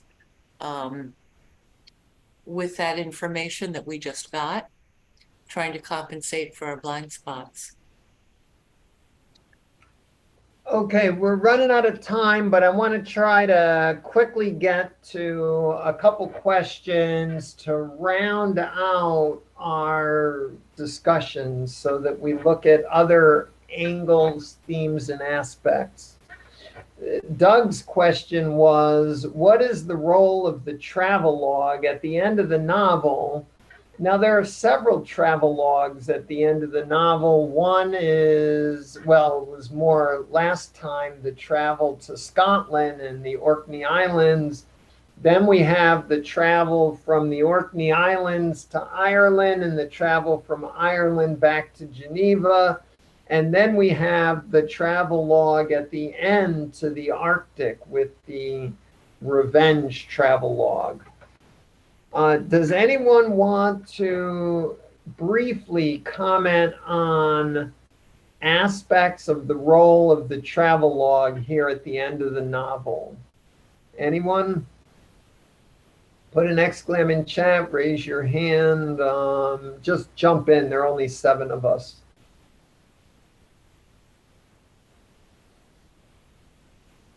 No one? Is the travelogue a separate theme, or is there? Yeah, Doug, go ahead. I'll make a comment. You know, it reminded me, you know, a little bit of, I don't know why, I end up always bringing it back to Buckminster Fuller and his geodesic maps and his concept of how the British conquered the world, and that they controlled the tips. Talk about travelogues. They controlled the tips of Australia, South America, and Africa. And so they could go down there and they could move around what he called the merry-go-round of the world and then pop up into any ocean. Without crossing land masses, they could like sail down to the bottom and go around the merry-go-round and land in the Pacific or the Indian Ocean or any ocean they wanted to do. And that allowed them to dominate. Their travel allowed them to dominate the world for a couple of hundred years at least. So I think that's completely amazing. yeah, no, Bucky was trained at Annapolis. He was a naval engineer, so he kind of studied this stuff and the legacy of it. And So you how know, does that apply to the novel? well, when I listened, it was Simon Van Sankallo, the recording. He has a certain ability to impersonate this sort of young male ego out to conquer the world. And I never read that in the book, but when I heard it read, it gave me this sense of that, you know, masculine ego. We can do anything. You know, I'm the new Alexander the Great. I'm going to like travel the world and conquer it and come back with treasure. And Frankenstein does it in the realm of science, but then he totally abdicates his journey and his responsibility. He sort of takes it on, but he sort of falters. So you know, and I think the guy who has the ship, his adventure to this north and you know, go where no man has gone before, you know, that's often a flawed journey, you know, that you know, we're going to create civilizations on other planets when we can't even manage this planet, which is very friendly to life. You know, it's an experimental playwright in New York who wrote a play called Albanian Soft Shoe, which is about Albanian refugees living on the ice moons of Saturn, which are all kind of hurricanes of heat and ice. That's the planet, the climate. And we're kind of gradually turning our planet into the atmosphere of the ice moons of Saturn was, I think, the point he was making in the 1980s. It was a very prophetic play. So now we're seeing fire hurricanes, we're seeing ice hurricanes, and we're kind of rapidly, and it's this sense that, oh, we'll conquer the universe, we'll conquer the world, we'll conquer, you know. So the travelogue, as you know, the creature is going to go to South America. We have a reference to the indigenous peoples of the Americas, maybe not conquering them so fast. The travelogue, we start in Switzerland, then we go to college in Ingolstadt, which is Germany. Then Felix was from Paris and now is in rural France. We travel to England, to Scotland, to Ireland, back to France, to Geneva. This is an international story. This is trying to bring in all the nations of Europe. This is, well, and then we go to the Mediterranean, and then we go to Central Asia, and then we're up suddenly in the Arctic. I mean, at the end of in this last section, we're sort of, you know, going into really not the grand tour of Europe, which is what the first part of the book is, except for the venture into the Arctic. But that's a European exploration, trying to find the, you know, Northwest Passage. I think Henry Hudson died trying to find that. But the shortcut to wealth. Okay, we've got Madeline and Allison with thoughts. Madeline, what are your thoughts? Oh, I just wanted to say that actually the book doesn't start in Europe. The frame story starts in Petersburg, where Walton is ready to assist her from, and then progresses further north. So Archangel. Yeah. So which was a British trading outpost. Ah.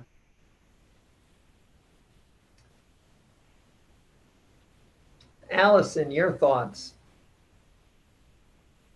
Yeah, I think all the travels are supposed to be kind of symbolic of the Europeans traipsing around the planet, conquering everything, and that it was kind of, you know, the conflict between, oh, I want to go see the world and travel, and then, you know, the home life is kind of like the conflict between going off to go be a, you know, a conquistador or staying at home and, you know, in Europe and just building your life and your family there. And I think there, you know, I think it was a big pull for, you know, a lot of people, this, you know, being torn between one, you know, it's a time when people are going off and exploring everything, and you kind of want to go out there and do it all. But then on the other hand, you sort of like the comforts of home. So I think that there's, it's a big theme throughout it, showing these conflicts, that it wasn't just about this one man and should he go back home to, marry this woman, but it's really, I mean, sometimes we kind of take it for granted that like nowadays, you can leave home, move far away, but then you can get on a plane and fly home easily and see your family. But back then, once you got on that boat and you sailed off to the new world, that was it. You were never going to see them again, ever. So it's a big, I think it's a big, and yet so many people did it. So many people for hundreds of years took that journey and then were never able to reunite with their families. I mean, it's a massive thing that they did. So I think this is kind of showing that conflict. So Allison, are you connecting this question to your question about the role of Europe's imperialism in the novel? I am. Is there a connection between the travelogue and the imperialism? There is, yeah, because I think this idea of, so I think that when she wrote this is at a time, I'm not sure the exact dates, but I know that roughly around this time, Europe ended slavery. Shortly after that, America had the Civil War to end slavery. So I think you had several hundred years where slavery was, largely accepted. And it was largely accepted that not just slavery, but you could, go to North and South America, conquer all the indigenous people. And that was just accepted. But this was an era where people were starting to say, wait a minute, maybe this is not okay. And it's not okay to just, maybe we need to accept these people who are the other, rather than try and conquer them and control them and make them work for us. We should just accept them for who they are. So I think that was a theme throughout this book. That the creature really is not just this one creature. It's kind of symbolic of all of these people that that Europe conquered. And also the whole thing, how throughout this book she keeps having these really poetic things about nature. So, but Europe, not only did they conquer the indigenous people all over the world, but they also conquered nature. And that was a big thing that, in Europe, you had, most of the land became conquered and farmed, except for Switzerland, because of the mountains, you can't do it. But as they came to North and South America, not only did they come here and conquer all these people, but they also completely altered the landscape, much to their own detriment, because then once you had, the Great Depression, the whole reason that all of that happened essentially with the dusty plains is because they killed all the buffalo, and the buffalo kept, the thing is, like, the Native Americans knew how to work the land and yet not take too much from it. And we just came in and we're just like, clear cut, and it destroyed us in the end. So I think all of these things are themes running through it. Like, how much do you want to change what's different, or how much should you just leave it alone and let it be the way it is and appreciate the differences rather than try to change them? And that's true whether it's about the people or it's about the landscape. Any other thoughts about the travelogue and imperialism? And let me broaden the question a little bit. What is the role of Mary Shelley's writing, sort of post-Enlightenment? Immanuel Kant's theories are starting to come in. Transcendentalist movement from Immanuel Kant is moving to the Americas with Transcendentalism in the U.S. Is there a critique of that as well here, as well as a critique of imperialism and a use of travelogue to gesture to the imperial impulses of Europe? I think, Madeline, you have something to say? Go ahead. Oh, well, okay. Now I have something to say about this. I was just going to add a little bit about the prairie and the causes of the Dust Bowl. It was indeed the buffalo. The other thing was agriculture. The prairie ecosystem, the plants, they had very deep roots. I'm talking about like 6 feet deep, 4 feet deep. And so the soil was very rich and it was resistant to erosion. So when that rich soil was plowed up, at first the crops were fantastic, but our crops had very shallow roots. And so it all just kind of dried up and blew away. As far as transcendentalism goes, I think that's definitely a theme in this. The beauties of nature, how the soul is lifted up by it. Really, the only God figure that we have is Victor Frankenstein, and he's not a very good one in terms of compassion and mercy or even just justice.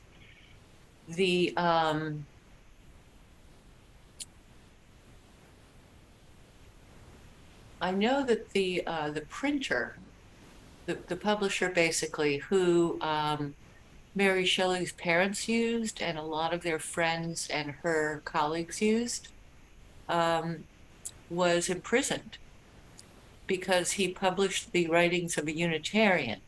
I think his name may have been Gilbert White, I'm not sure. And so when he came out of prison, he really toned down the publishing. And Unitarians at that point were regarded as very radical, not the way they are today. So I think that there is a real transcendentalist vein in here, and it's not really in conflict with the theme of colonization and exploration and conquest. She somehow manages to put the two together, and I think at the time they probably didn't see it as separately as we see them now. It was a different worldview in many ways. Yeah, it makes me wonder, is she just incorporating all the elements of contemporary 1818 culture, or does she have a commentary or critique on it all? And whether Mary Shelley did or not, how can we, picking considerations to highlight and considerations or elements of the novel to shadow or erase or temporarily set aside, might be the positive way to frame it. And how would we put together those considerations of inclusion and exclusion to form an interpretation that might talk more about travelogue or imperialism or enlightenment? You could go any of those ways. Doug and Joe. Doug, go ahead.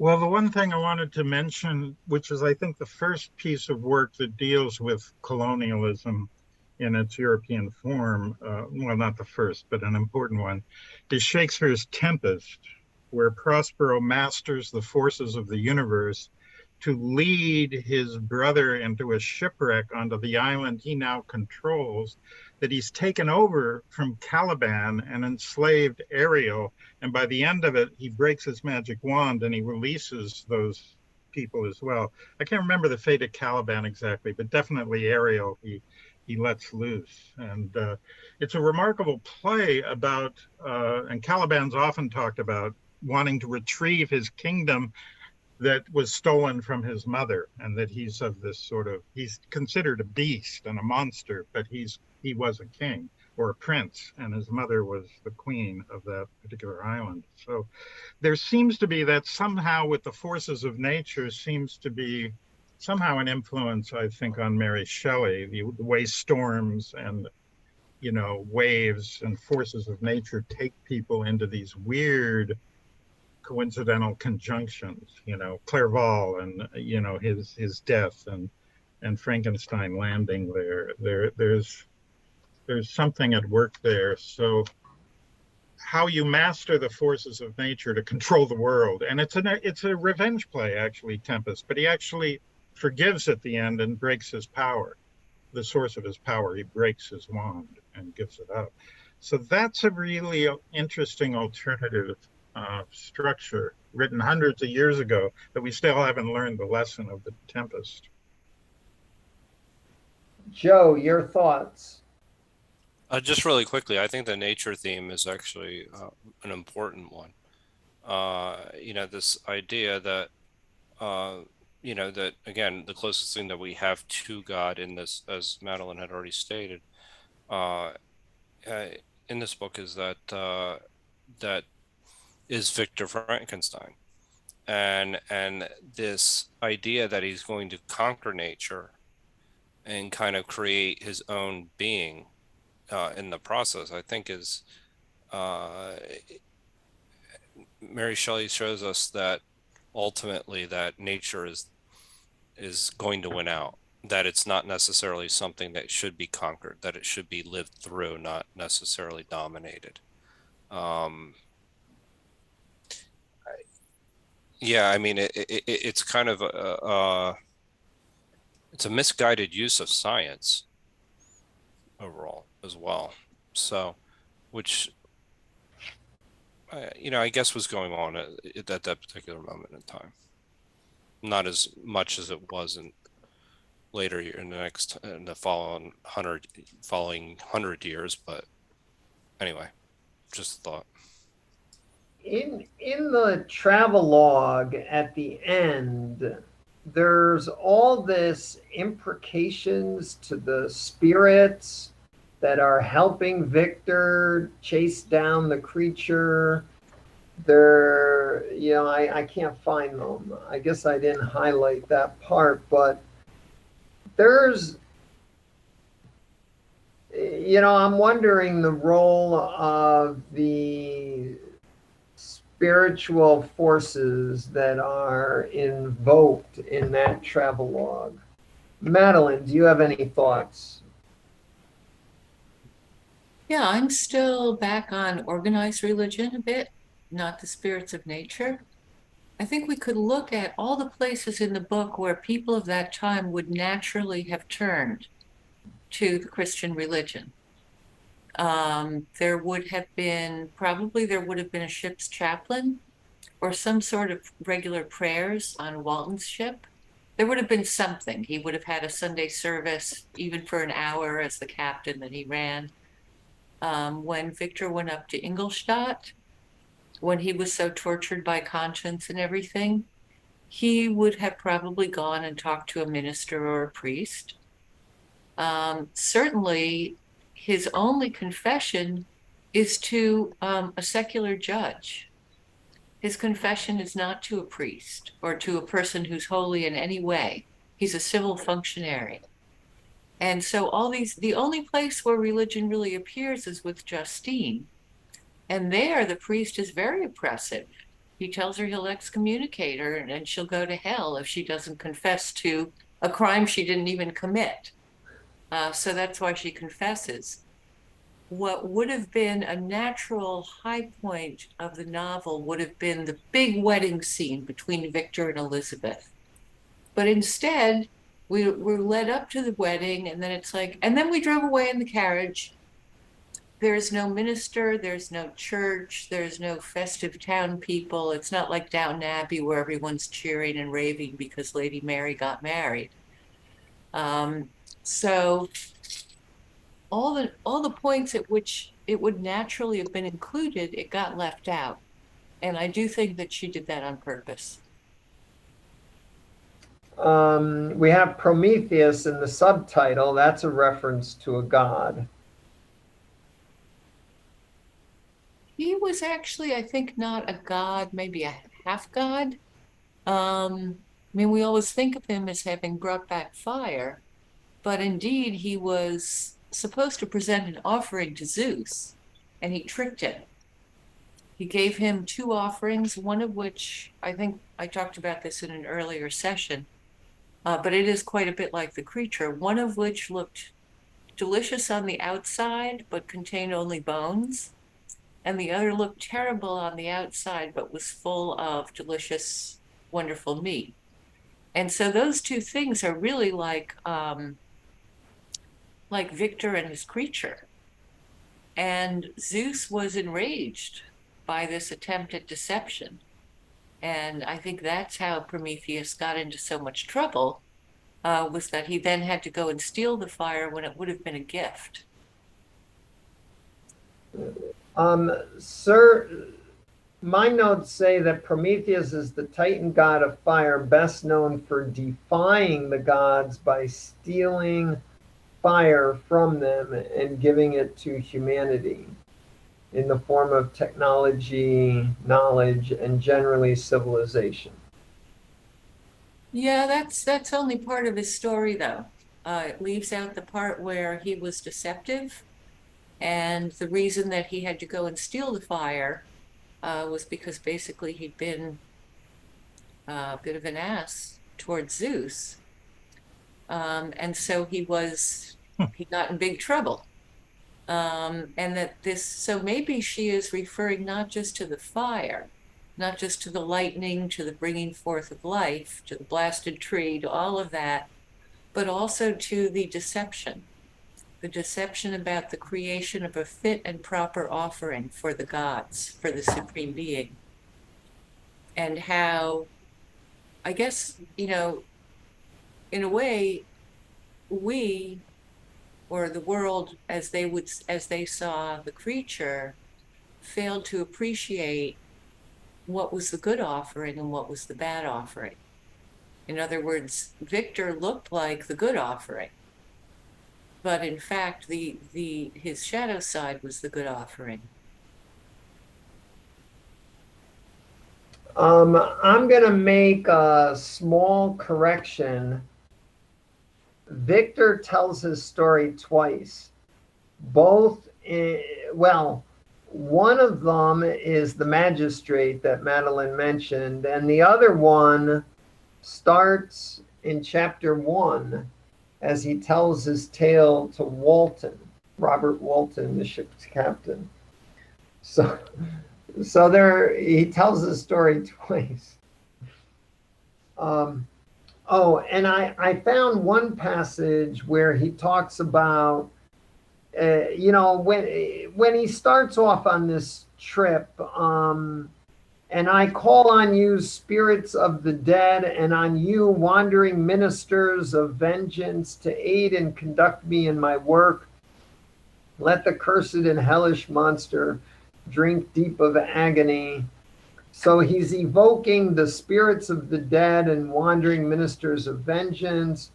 And he, a couple pages later, thanks his guiding spirit for conducting me to safety, to the place I hope, notwithstanding my adversary's jibe, to meet and grapple with him. So there's a lot of this spiritualist talk at the end. Let's see. Anyone else? Do I see anything else in chat? Okay, maybe we're talked out. Anyone want a final comment? I don't know how. My final comment is on October 2nd, we start with the first quarter of the novel, the 1831 edition, which some scholars prefer this 1818, the first edition. The 1831 edition is the most popular one. It's the one most people have read. There are significant changes to the text, but there are almost no changes to the plot.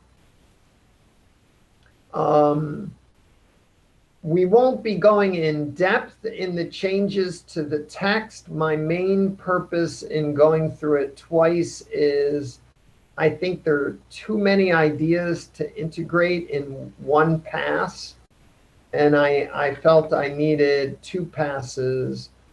But occasionally we may find interesting commentary on differences between the 1818 and the 1831 editions. I already know of several that I want to point out. Maybe you'll see some others, but until 2 weeks, I guess we'll sign off. Thanks everyone for your comments. I thought it was great.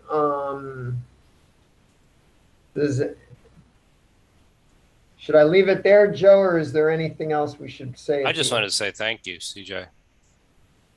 You know, I've only had the good fortune to be able to attend 2 of the sessions thus far. Hopefully I'll be able to be at all 4 next time. But you really did a fabulous job leading this, and it was a lot of fun. I mean, I've had to do this in chunks, like kind of just in listening to it and then reading part of it, and it was a little bit, my schedule was a little bit challenging this time around, but I really appreciated all the effort and everybody's comments. Doug, Madeline, Allison, everybody's comments. You know, it was, I look forward to October 2nd. Okay, I took a quick dump of, oh boy. No, it didn't capture the chat. I was trying to capture the chat. You can capture the chat. How do I capture? Can you capture the chat? I don't know how to capture the chat. I captured the chat. It's the 3 dots at the bottom of the chat to the right. And if you hit those 3 dots, it'll say save chat, and it'll save it into a Zoom folder. It's the first option underneath the save chat. See it? At the bottom of the chat, do you see the 3 dots, CJ? Yeah, when I click the 3 dots, it tells me what participants can chat. Right above that. Right above that. There's something above that? Yeah. Well, I saved it. I can send it to you, CJ. Charge them, Doug. Yeah, for sure. It's a good chat. It's worth it. Right above the participants. It's like it's kind of grayed out. It's hard to see. It says save chat. Otherwise, you're gonna have to pay a big fee. Yeah, I might have to pay the big fee. It should be there. Maybe it's something different with your equipment.